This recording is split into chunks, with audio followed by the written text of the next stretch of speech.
estamos en la serie que hemos comenzado el domingo pasado, no, el anterior, que le hemos llamado Piedras Vivas, y está basada en la primera carta del apóstol Pedro, en Primera de Pedro, allí en el Nuevo Testamento. Y vamos a repasar una cosa que vimos en el primer mensaje. Dice Pedro, Primera de Pedro 1, del 1 y 2, Pedro, apóstol de Jesucristo, a los elegidos, extranjeros, dispersos por el Ponto, Galacia, Capadocia, Asia y Bitinia. Yo tengo un mapa preparado para que nos ubiquemos un poquito, si lo podemos ver. Ahí en casa también lo van a estar viendo, acá también lo vamos a estar viendo. Ahí estamos. Ahí está. Pedro escribe desde Roma. Ahí está Italia. Ustedes la ven, la bota de Italia. Está Roma y Asia Menor. Es donde estaban estas iglesias. Asia Menor era una provincia del Imperio Romano. Ahí está. Donde dice Ponto. Vamos. Galacia. Capadocia. Asia y Bitinia. Si le podemos hacer pausa ahí. Esto es Primera de Pedro 1:1. Fíjense, ahí está Italia. Pedro estaba en Roma y les escribe a las iglesias. Ven que ahí en el medio está Grecia, para que se ubique en mar Mediterráneo. Acá abajo está un poquito más Jerusalén. Y ustedes ven ahí, esas son las iglesias. No le está escribiendo a una sola iglesia, sino que le está escribiendo a un grupo de iglesias que estaban en Ponto, Galacia, Capadocia, Asia y Bitinia. Para que nos ubiquemos allí en el mapa. Están allí muchos de estos lugares, es lo que hoy es Turquía. ¿Sí? Muchos de estos lugares hoy en día son musulmanes. Muchos de estos lugares hoy en día adoran a Alá.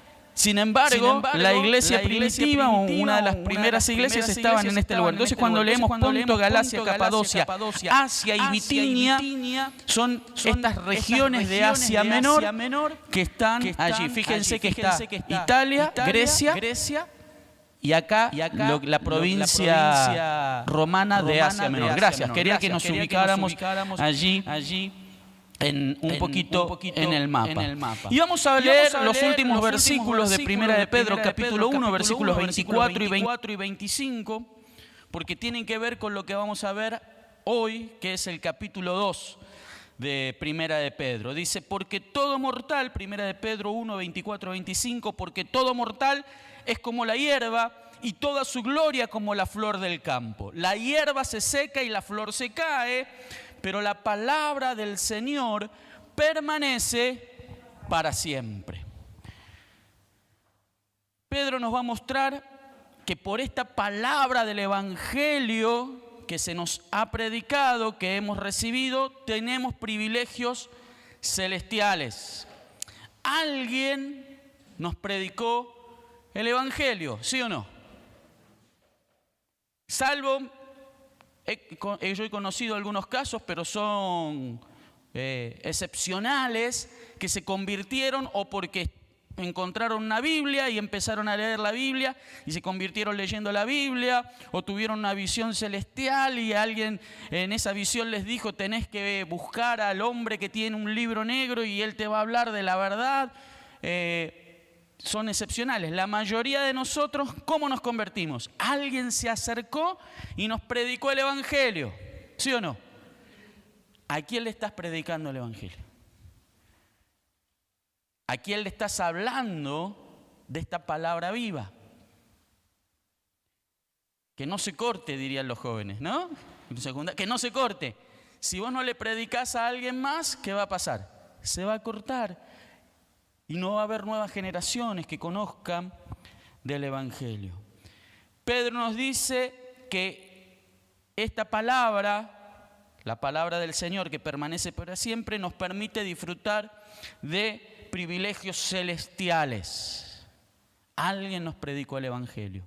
¿A quién le estamos predicando el Evangelio? Y el primer privilegio que encontramos es que somos hijos de la familia de Dios. Vamos a leer Primera de Pedro 2, del 1 al 3. Y esta es la palabra del Evangelio que le ha sido anunciada. ¿Qué palabra? La palabra del Señor que permanece para siempre. Por eso quería leer los últimos versículos del capítulo 1, porque están enganchados con los primeros versículos del capítulo 2. Esta palabra que permanece para siempre es la palabra del Evangelio que se les ha anunciado a ustedes.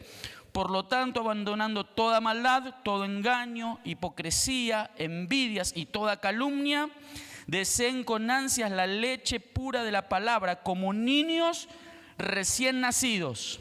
Así por medio de ella crecerán en su salvación, ahora que han probado lo bueno que es el Señor. ¿Dónde nace un niño? ¿En el seno de una qué? De una familia. Nosotros somos bebés, o éramos, cuando aceptamos a Jesús, bebés recién nacidos. El día que vos aceptaste a Cristo, te convertiste en una nueva criatura, nacida en el seno de una familia que es la iglesia. Qué triste un bebé que es abandonado y que es dejado y que no tiene una familia. Cuando escuchamos la noticia de que a un bebé lo tiraron, lo encontraron en un basural, lo encontraron en la puerta de un convento, lo encontraron en un hospital, lo encontraron en la basura, ¿qué nos pasa? Si ese bebé necesita una ¿qué? Una familia. Imagínate, vos aceptás a Jesús y decís, yo puedo solo. ¿Qué va a pasar? Te vas a morir de hipotermia, te vas a morir de hambre, te vas a morir de desnutrición, porque necesitamos una familia, y nos dice que tenemos que ansiar esta leche espiritual como niños recién nacidos. Una de las evidencias de vida espiritual es hambre de la palabra de Dios. Necesitamos o tenemos que tener hambre de la palabra de Dios. Tenemos varios niños recién nacidos entre nosotros. Está Lencito, está Genaro, está Brunella. Y una de sus características de salud es que tienen hambre. ¿Qué pasó con Brunella cuando estuvo un par de horas sin comer? Tuvimos que salir corriendo al hospital e internarla. ¿Por qué? Porque no comía. ¿Y qué pasaba si no comía? Se iba a morir. Entonces, corriendo, ¿qué pasa? ¿Por qué no toma la teta? ¿Qué pasó? ¿Por qué no tiene hambre de la leche de la mamá?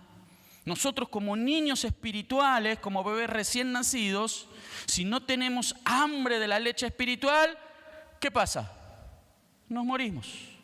Corriendo a la terapia intensiva, a ver si podemos ser rescatados. Tenemos que tener hambre de la palabra de Dios. Pero no nos tenemos que quedar con eso. A medida que vamos creciendo, debemos incluir otro tipo de alimentos. ¿Qué come Brunella ya? ¿Todavía toma la teta? ¿Hasta cuándo va a tomar la teta? Dentro de una semana va a empezar a comer. ¿Qué pasaría si Brunella a los 5 años solamente tomara teta? Si a los 10 años solamente tomara teta. Si a los 15 años solamente tomara teta. Hemos visto a veces niños de 3, 4 años que van y la madre se los quiere sacar de encima. ¡Basta de teta! Pero ya con 15 años, ¿vos viste algún bebé de 15 años tomando teta? No. ¿Por qué como bebés espirituales seguimos tomando la leche espiritual y no nos alimentamos de comida sólida? Dice Hebreos capítulo 5, versículos 13 al 14. El que solo se alimenta de leche es inexperto en el mensaje de justicia. Es como un niño de pecho. En cambio, el alimento sólido es para los adultos, para los que tienen la capacidad de distinguir entre lo bueno y lo malo, pues han ejercitado su facultad de percepción espiritual. Para crecer, tenemos que dejar de tomar solamente leche espiritual y tenemos que comenzar a alimentarnos de alimento sólido, de carne, de hueso, de sustancia. Comenzar a comer otras cosas. Brunella, si no está la mamá, no toma teta. Depende 100% de su mamá. Va a comenzar a comer papilla, va a comenzar a comer esto, va a comenzar a comer lo otro y se lo tiene que preparar la mamá. Pero a los 10 años, si espera que la mamá le dé, que muchos de nosotros, tal vez aún antes, cuando mamá y papá trabajaban, si esperábamos que mamá o papá nos hiciera la comida, ¿qué iba a pasar? No íbamos a pasar hambre, teníamos que prepararnos lo que sea. Un patio, una hamburguesa, una salchicha, un puré instantáneo, un arroz, un caldo, un mate cocido con pan, una tortita, cualquier cosa. Teníamos que prepararnos. ¿Por qué como cristianos seguimos esperando que siempre nos den de comer en la boca? ¿Hace cuánto conoces al Señor? ¿Hace cuánto naciste espiritualmente de nuevo? ¿Y por qué estás esperando que tu líder de grupo de vida, que tu pastor te venga y te dé de comer en la boca? ¿Leíste la palabra de Dios? A ver, el bebito, ¿leyó la Biblia hoy? ¿Sí o no? ¿Cuántas veces, no? Si no te dice tu líder, tenés que leer la Biblia. Ay, sí, tengo que leer la Biblia. Dice que no tenemos la capacidad de distinguir entre lo bueno y lo malo, pues no han ejercitado su facultad de percepción espiritual. ¿Cómo ejercitamos nuestra percepción o nuestra facultad de percepción espiritual? Leyendo la palabra, alimentándonos de alimento sólido. Es verdad, te vas a encontrar en la palabra un montón de pasajes y un montón de versículos re difíciles. Por allí habla de los 7 espíritus de Dios. Y yo la primera vez que leí los 7 espíritus de Dios se me voló la cabeza. Pará, Padre, Hijo y Espíritu Santo, 3 personas, un solo Dios. Y ahora Apocalipsis habla de los 7 espíritus de Dios. Me vuelvo loco, ¿qué es esto? No, cierro, no leo nunca más. Prefiero leer Juan 3:16. Porque de tal manera amó Dios al mundo que ha dado su Hijo unigénito para que todo aquel que en él crea no se pierda, mas tenga vida eterna. Gloria a Dios. ¿Pero qué es eso? Leche espiritual. ¿Qué necesitamos? Ser alimentados de sustancia sólida. Tenemos que también dejar los viejos pecados de la carne: malicia, engaño, hipocresías y envidias. Interesante. ¿Quién ve la malicia dentro del corazón? ¿Quién ve el engaño dentro del corazón? ¿Quién ve la hipocresía? ¿Quién ve la envidia? ¿Quién lo ve? Humanamente. ¿Vos ves si yo tengo envidia? ¿Vos ves si yo tengo hipocresía? Nadie lo ve. Interesante. Obviamente hay que dejar otros pecados más visibles. Tenés que dejar de fumar, tenés que dejar las drogas, tenés que dejar de ser mujeriego, tenés que dejar de ser adúltero, tenés que dejar de fornicar, tenés que dejar de mirar pornografía, cosas que se ven. Obviamente lo tenés que hacer. Pero es interesante que Pedro dice y nos marca cosas que no se ven. Nadie lo ve. Y las seguimos practicando. Tenemos que cultivar un apetito por la palabra de Dios. Entonces somos parte, uno de los privilegios, somos parte de la familia de Dios. Qué privilegio haber nacido en esta familia espiritual donde nos crían y donde en algún momento nos convertimos en adultos y nosotros comenzamos a criar también a otros. Somos piedras vivas en el templo de Dios, que es el título de toda la serie. Pero es el título de este mensaje también. Este mensaje también se llama Piedras Vivas. Primera de Pedro 2, del 4 en adelante, dice: Cristo es la piedra viva rechazada por los seres humanos, pero escogida y preciosa ante Dios. Al acercarse a Él, preciosa ante Dios, punto. Al acercarse a Él, ustedes también son como piedras vivas. Cristo la piedra viva. Pero nosotros cuando nos acercamos a la piedra viva también somos piedras vivas, con los cuales se está edificando una casa espiritual, de modo que de este modo llegan a ser un sacerdocio santo para ofrecer sacrificios espirituales que Dios acepta por medio de Jesucristo. Así dice la Escritura: miren que pongo en Sión una piedra principal, escogida y preciosa, y el que confía en ella no será jamás defraudados. Para ustedes los creyentes, esta piedra es preciosa, pero para los incrédulos, la piedra que desecharon los constructores ha llegado a ser la piedra angular y también una piedra de tropiezo y una roca que hace caer. Tropiezan al desobedecer la palabra, para lo cual estaban destinados. Interesante, jamás Pedro dijo, yo soy la roca.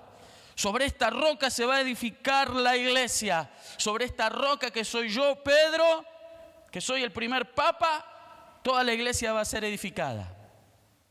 No lo dijo Jesús y tampoco lo asume Pedro.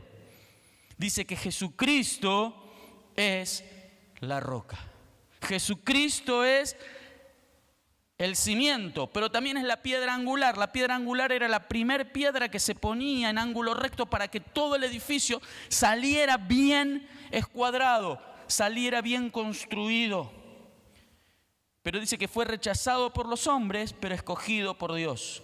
Y los creyentes, nosotros, somos piedras vivas, edificadas o edificados o edificamos juntos un templo espiritual.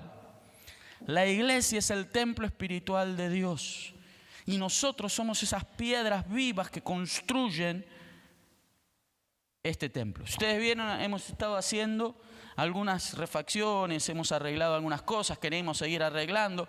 Pero imagínate si a estas paredes le faltara algún ladrillo. Feo, ¿no? Y hubiera agujeros, horrible. Y el revoque se empezara a caer por todos lados, terrible. Cuando falta alguno de nosotros, hay agujeros espirituales en este templo espiritual que queremos construir. Quedan huecos. ¿Y para qué construimos paredes en nuestras casas? ¿Por qué alguna vez el ser humano decidió salir de las cuevas y comenzar a construir y empezar a poner un ladrillo sobre otro, una piedra sobre otro, un adobe sobre otro? ¿Para qué? ¿Qué les parece? ¿Por qué construir? ¿Por qué vivimos en una casa y no vivimos abajo de un árbol? Protección contra los factores climáticos, el frío, la lluvia, el calor, comodidad. Cuando hay viento, puedes soplar el viento que sea afuera, estás adentro de tu casa, estás seguro. Llueve, estás tranquilo. Hay un sol terrible, te metes adentro y estás en orden. Seguridad, estás adentro de la casa y sabes que trancaste las puertas, pusiste la reja, pusiste el candado, no sé qué hiciste, y afuera puede pasar, puede cualquier cosa, pero estás adentro. ¿Qué pasa si las paredes tienen agujeros? Te entra la lluvia, te entra el polvo, te entra el viento y te entran los ladrones. No tenés puertas, pero no hay puerta, un hueco ahí. O tenés que tapiar y levantar una pared o poner una puerta. Cuando falta alguno de nosotros en este templo espiritual hay huecos. Somos importantes, cada uno de nosotros. Porque si no quedan huecos espirituales donde se meten diferentes cosas, donde se mete el viento, donde se mete la lluvia, donde se mete el polvo y donde se mete el enemigo. Nos necesitamos los unos a los otros. Somos piedras vivas. Dice Efesios 2, 19 al 22. Por lo tanto, ustedes ya no son extraños ni extranjeros, sino conciudadanos de los santos y miembros de la familia de Dios, edificados sobre el fundamento de los apóstoles y los profetas, siendo Cristo Jesús la misma piedra angular. En Él todo el edificio bien armado se va levantando para llegar a ser un templo santo en el Señor. En Él también ustedes son edificados juntamente para ser morada de Dios por su Espíritu. La iglesia es donde mora el Espíritu Santo. Está buenísimo, sí, el Espíritu Santo vive en mí, pero nosotros somos piedras vivas que edificamos un edificio espiritual. Y el Espíritu Santo mora en medio nuestro, está en medio nuestro. Pero cumplimos una doble función. Somos un templo espiritual, pero al mismo tiempo somos los sacerdotes que ofrecen sacrificios en este templo espiritual. Por eso, viste, volviendo un poco a leer la Biblia, ¿por qué hay que leer el Antiguo Testamento? Porque si no digo, ¿cómo entiendo? ¿Qué tiene que ver esto? ¿Un edificio, un templo, sacerdotes? Porque en la antigüedad, en Jerusalén, los sacerdotes iban al templo que estaba en Jerusalén y ofrecían sacrificios de animales en ese templo. Ahora ya no ofrecemos más sacrificios de animales, sino que ofrecemos sacrificios espirituales en un templo espiritual. ¿Cuál es este templo espiritual? La iglesia, que somos nosotros. Ofreciendo sacrificios espirituales a través de Cristo. Hebreos 13, 15 al 16 dice: así que ofrezcamos continuamente a Dios por medio del sacrificio, por medio de Jesucristo, un sacrificio de alabanza, es decir, el fruto de los labios que confiesan su nombre.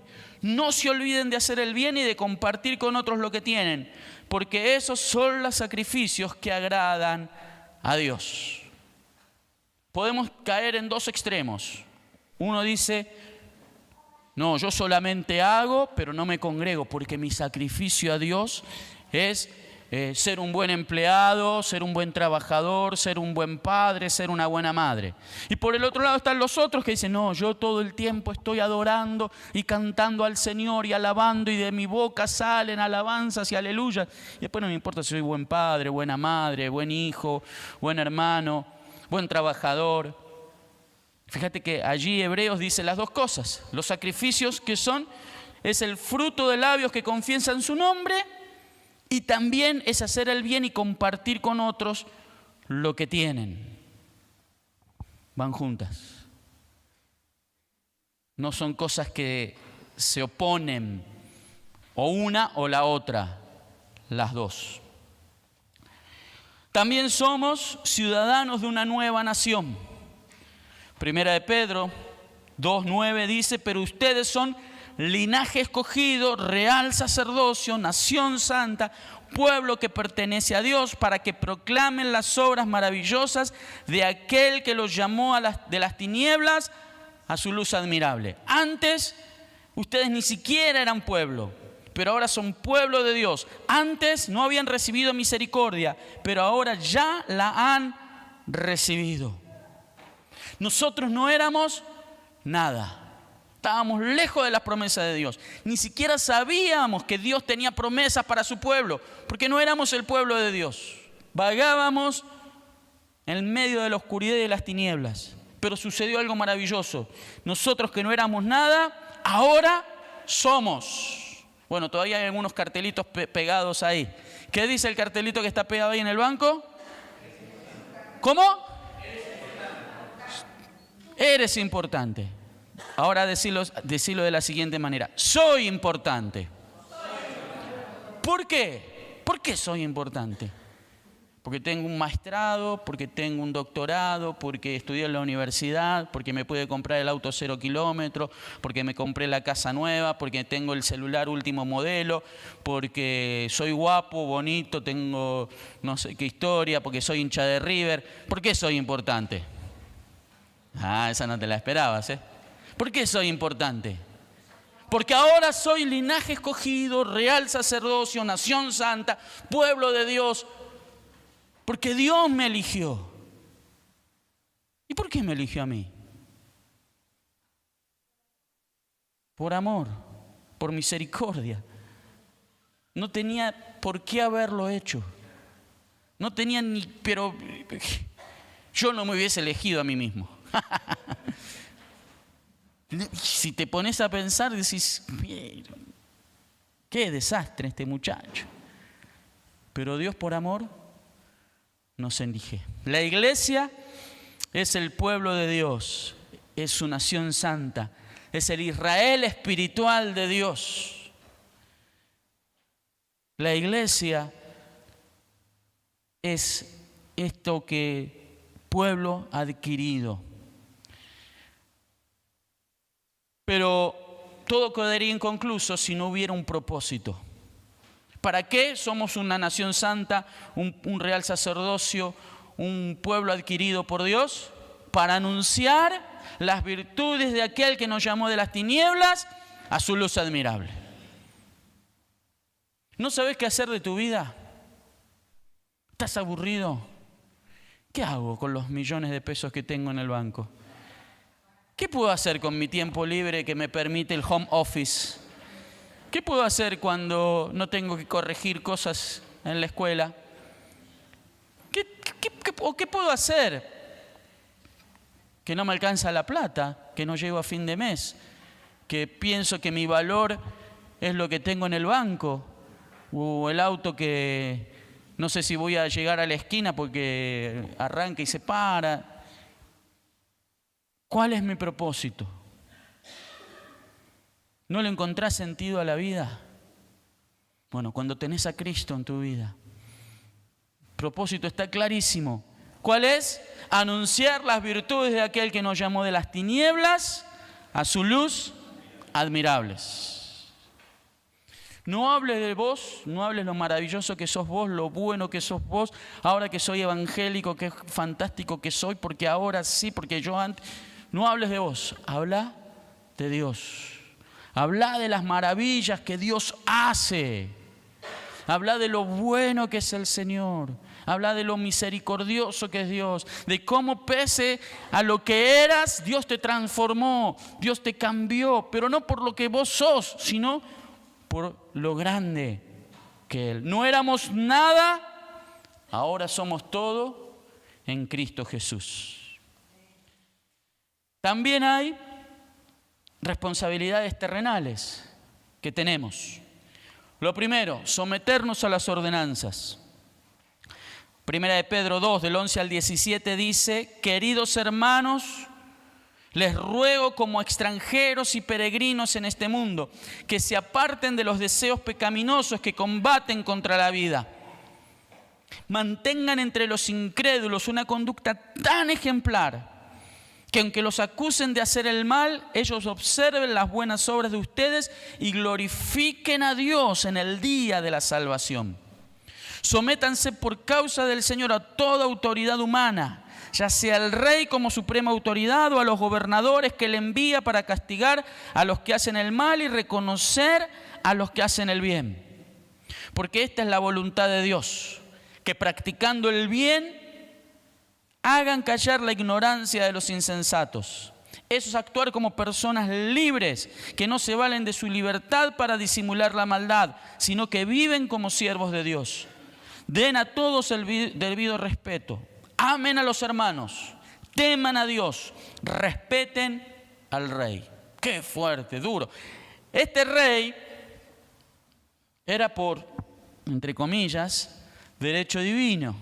El rey se pensaba que era rey porque Dios lo había puesto y su palabra era palabra de Dios. El emperador romano era un rey, era un Dios, era divino. No lo podían cambiar cada 4 años. Ahora no te gusta este presidente, tenés dentro de un par de meses, vas a poder elegir y elegir a otro. Y no te gustó el que estuvo antes y elegiste a otro, y no te va a gustar el que va a venir después, y después vas a poder elegir a otro. No te gustó este gobernador, elegís a otro. No te gustó el intendente de tu ciudad, elegís a otro. Pero el rey y los gobernadores no los elegía nadie, se autoelegían. Mataban al hermano, al padre, al tío, hacían guerras, hacían cosas. Pero ¿qué dice Pedro? Fuertísimo: estén sujetos a ellos, a las autoridades humanas. ¿Haciendo qué? Haciendo el bien. Van a hablar mal de vos. Van a decir toda clase de mal, espero que mintiendo. Pero vos tenés que mantenerte firme y con tu testimonio mostrar lo que estás haciendo. La gente nos está observando. Aunque no nos demos cuenta, la gente nos está mirando. Nuestra conducta, nuestra manera de vivir debe ser honesta, decente, apropiada.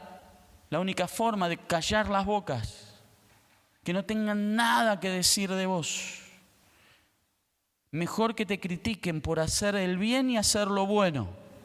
Si empezaste en un trabajo nuevo, seguro te van a decir: pibe, acá las cosas se hacen así. Y acá tenemos 15 minutos para tomar el mate cocido, pero acá nos tomamos 1 hora. No, pero yo tengo 15 minutos y ya... No, te vas a ganar enemigos, pero después van a darse cuenta de lo bueno que vos hacés. Y cuando tengan un problema, ¿a quién van a buscar? A vos. Porque ven algo diferente, porque saben que vos hacés las cosas bien. El versículo 12 enseña que nuestras buenas obras ayudan a que los que no conocen a Jesús tengan un encuentro personal con Él. Aunque tal vez no le tengamos respeto a las personas que están en autoridad, aunque no estemos de acuerdo con las decisiones que toman, aunque decimos podrían hacer las cosas mejor, las podrían cambiar, podrían ir en otro rumbo. Mira el desastre que están haciendo intendente, gobernador, presidentes, senadores, diputados, concejales. Lo que debemos hacer es respetar el oficio que representan, obedecer las leyes. Somos libres. Cristo nos hizo libres, pero no para el libertinaje. Nos hizo libres para respetar las leyes, para que otros vean que nuestra libertad conduce a Cristo. Y ahora viene uno de los versículos más controversiales, y yo estuve tentado a dejar el mensaje acá, hacer la conclusión acá, decirle a Dani, bueno, estamos terminando, pasa Dani, empieza a tocar, te queda, oramos. Porque es estos versículos difíciles que se encuentran en la Biblia. Relación entre siervos y amos. Pero tampoco era correcto no leerlos, porque decir, pastor, ¿qué pasó con estos versículos? No los leíste. Vamos, nos sumergimos en ellos. Del 18 al 25. Criados, sométanse con todo respeto a sus amos, no solo a los buenos y comprensivos, sino también a los insoportables. Porque es digno de elogio que por sentido de responsabilidad delante de Dios se soporten las penalidades, aún sufriendo injustamente. Pero ¿cómo pueden ustedes atribuirse mérito alguno si soportan que los maltraten por hacer el mal? En cambio, si sufren por hacer el bien, eso merece elogio delante de Dios. Para esto fueron llamados, porque Cristo sufrió por ustedes, dándoles ejemplo para que sigan sus pasos. Él no cometió ningún pecado, ni hubo engaño en su boca. Cuando proferían insultos contra Él, no replicaba con insultos. Cuando padecía, no amenazaba, sino que se entregaba a aquel que juzga con justicia. Él mismo en su cuerpo llevó al madero nuestros pecados, para que muramos al pecado y vivamos para la justicia. Por sus heridas ustedes han sido sanados. Antes entre ustedes como ovejas descarriadas, pero ahora han vuelto al pastor que cuida de sus vidas. Antes eran ustedes como ovejas descarriadas, pero ahora han vuelto al pastor que cuida de sus vidas. Pedro está hablando acá a los esclavos o criados que eran salvos, que eran creyentes. Está diciendo, tienen que sujetarse a sus amos. Y acá viene lo difícil. No tenemos que luchar contra la esclavitud, no tenemos que rebelarnos contra el dominio del hombre sobre el hombre, que fuimos todos creados en igualdad de condiciones delante de Dios. Claro que sí. Todos los seres humanos somos criados en semejanza, iguales delante de Dios. Pero acá es donde entra el pecado, donde el pecado corrompe y donde parte de los hombres se creen superiores a los demás y se creen que tienen el derecho a esclavizar y a tener a otros como esclavos por cuestiones económicas, por cuestiones de guerra, por cuestiones de color, por cuestiones de raza, por cuestiones de religión. Muchos de los esclavos de los que habla acá Pedro eran esclavos porque tenían muchas deudas, no podían pagar las deudas y lo único que les quedaba para vender eran ellos mismos. Dice, bueno, para pagar la deuda yo voy a trabajar como esclavo en tu casa, en tu finca, en lo que tengas, en tu emprendimiento, y de esa forma voy a pagar mi deuda. Muchos eran esclavos porque los romanos habían conquistado otros pueblos y los habían esclavizado y los habían hecho esclavos. Interesante, Pedro no está luchando en este momento, él no tenía conciencia social, él no está luchando en contra de la esclavitud.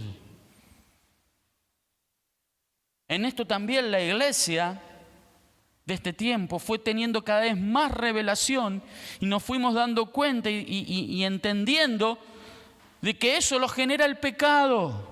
Pedro todavía no lo entendía. Es muy interesante cómo la revelación de Dios es una revelación progresiva. Y seguramente si Cristo no viene antes, dentro de 200, 300, 500 años, la iglesia va a decir, che, pero mirá lo que hacía la iglesia del siglo XXI. ¿Cómo vivían de esa manera y soportaban estas cosas? Y no se rebelaban en contra de esto. Estas injusticias sociales, estas cosas como el capitalismo extremo y el comunismo extremo somete al hombre bajo su ideología. ¿Cómo no se rebelaban en contra de eso? Porque nosotros estamos involucrados en esto y tal vez no nos damos cuenta, como Pedro estaba involucrado y para él era común que hubiera amos y criados, amos y esclavos. Por eso digo, es difícil. Muchos usan estos pasajes. Si vos ves películas sobre todo de la guerra civil en Estados Unidos, los esclavistas del sur dicen, no, por voluntad de Dios es que nosotros tenemos esclavos. Y te citan un montón de pasajes de la Biblia diciendo, ves, mira, en la época de Pedro había esclavos. ¿Cómo no vamos a tener esclavos nosotros ahora? Pero la revelación de Dios va siendo progresiva y nos vamos dando cuenta de que eso no está bien. De que todos los seres humanos somos creados iguales delante de Dios. Que todos, no importa color, raza, religión, credo, estatus social, tenemos los mismos derechos y tenemos que luchar por lo mismo. Pero le habla allí y les dice, ustedes tienen que soportar. Como Cristo soportó, ustedes tienen que soportar. ¿Vos pensabas que tu jefe era malo? ¿Que tu directora de escuela era mala? ¿Que tu, no sé, supervisor era malo? Bueno, agradecé que no sos esclavo. ¿Querés renunciar? Renunciás a tu trabajo, te buscas otro trabajo y ya está. Pero el esclavo no podía salir de eso, porque era propiedad de su amo. Pero dice que Cristo nos da ejemplo. Nos muestra qué es lo que tenemos que hacer. Tenemos que soportar el sufrimiento y nos habla sufrir por el nombre de Cristo. Sufrir cuando no hemos hecho nada malo, no hemos hecho nada malo. Sufrir y mostrar una conducta cristiana ante esto. Necesitamos gracia para soportar el sufrimiento. Cuando hacemos las cosas mal y sufrimos, uno dice, bueno, me la mandé, sé que hice el mal, sé que me equivoqué y me la banco. Pero la gracia es cuando sabemos que no hicimos nada malo y sin embargo tenemos que soportar. Es duro. Es difícil. Acá Pedro también ya no se anda con leche espiritual. Acá no dice, bueno, ustedes son linaje escogido, real sacerdocio, todo bonito. Acá se pone duro Pedro. Acá nos da con una comida sólida para digerir, decir, hay que aguantar. Vas a sufrir. Injustamente muchas veces van a hablar mal de vos. Pero la gracia que tenemos en Cristo es poder soportar el sufrimiento, hacerle frente y seguir tomados de la mano del Señor. Pedro nos lleva de vuelta a la cruz. Versículo 24 dice que Jesús mismo en su cuerpo llevó al madero nuestros pecados, para que muramos al pecado y vivamos para la justicia. Por sus heridas ustedes han sido sanados. Está acordándose de Isaías 53. Por sus llagas ustedes han sido sanados. Éramos ovejas descarriadas, pero ahora hemos vuelto al pastor que cuida de nuestras vidas.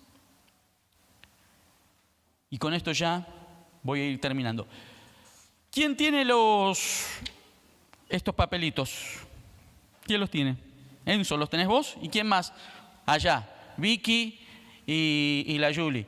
Le voy a pedir que repartan, por favor. Que repartan cada uno se lleve un papelito de estos. No sé si tenemos la imagen de quién sos. No te olvides quién sos. No te olvides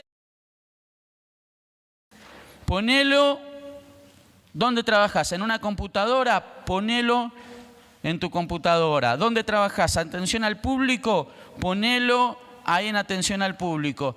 En un taller mecánico, ponelo donde lo veas, donde seas, en la cocina, sos ama de casa, sos maestra y tenés un cuaderno, ponelo en tu cuaderno. No te olvides quién sos. Sos un bebé alimentado por su palabra. Sos una piedra viva en un templo espiritual. Sos un sacerdote en el altar. Sos una generación escogida. Sos pueblo adquirido. Sos una nación santa. Sos el pueblo de Dios, extranjero y peregrino. Sos un discípulo siguiendo el ejemplo del Señor. Sos una oveja que cuida el pastor. No te olvides quién sos. No te olvides que todo esto lo hizo un único y mismo Señor. Jesucristo murió en la cruz del Calvario para darnos identidad. No sos lo que el mundo dice que sos. No sos lo que tus amigos dicen que sos. No sos lo que tu jefe dice que sos. No sos lo que las redes sociales dicen que vos sos. Sos lo que el Señor dice que sos. No te olvides quién sos. Te voy a invitar a que te pongas de pie. Vamos a orar al Señor. Por ahí en algún momento te olvidaste quién eras. Por ahí en algún momento perdiste el rumbo. Dejaste que otros te dijeran quién sos. Dejaste que otros hablaran por Dios. Y te creíste lo que el diablo, lo que el mundo, lo que los otros decían de vos. No te olvides .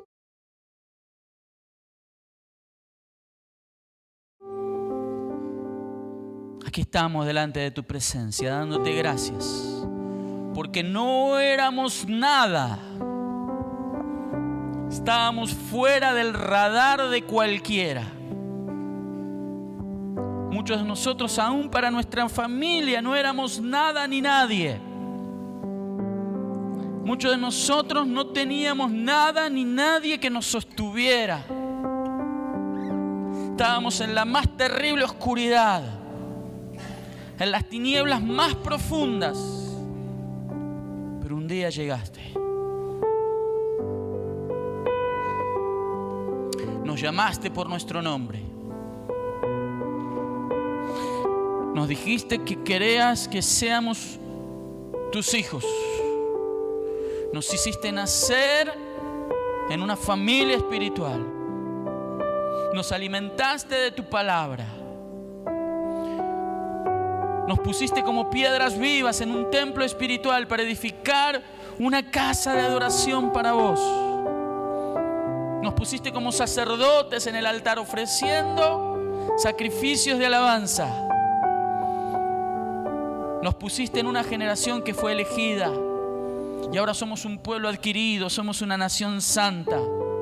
Somos extranjeros y peregrinos que estamos de paso por esta tierra y anhelamos cuando estemos en nuestra patria celestial, cuando ya no habrá sufrimiento ni dolor, ni tristeza, ni amargura, cuando no habrá hambre ni enfermedad. Somos tu pueblo, somos aquellos que hemos sido transformados. Queremos ser discípulos tuyos. Queremos ser ovejas que te siguen como al buen pastor. Espíritu Santo, graba estas verdades en nuestros corazones. El que los escucha por primera vez, Que quede grabado, el que ya lo sabíamos y lo habíamos olvidado. El mundo nos ha castigado, nos ha bofeteado, nos ha herido y nos ha hecho olvidar quién verdaderamente somos. Que tu Espíritu Santo una vez más traiga renuevo sobre nuestras vidas.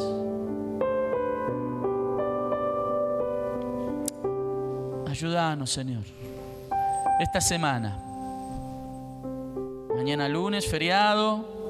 El martes cuando volvamos al trabajo. El miércoles, el jueves, el viernes, el sábado. Ayúdanos, Señor, a recordar quién verdaderamente somos. Y cuando el enemigo venga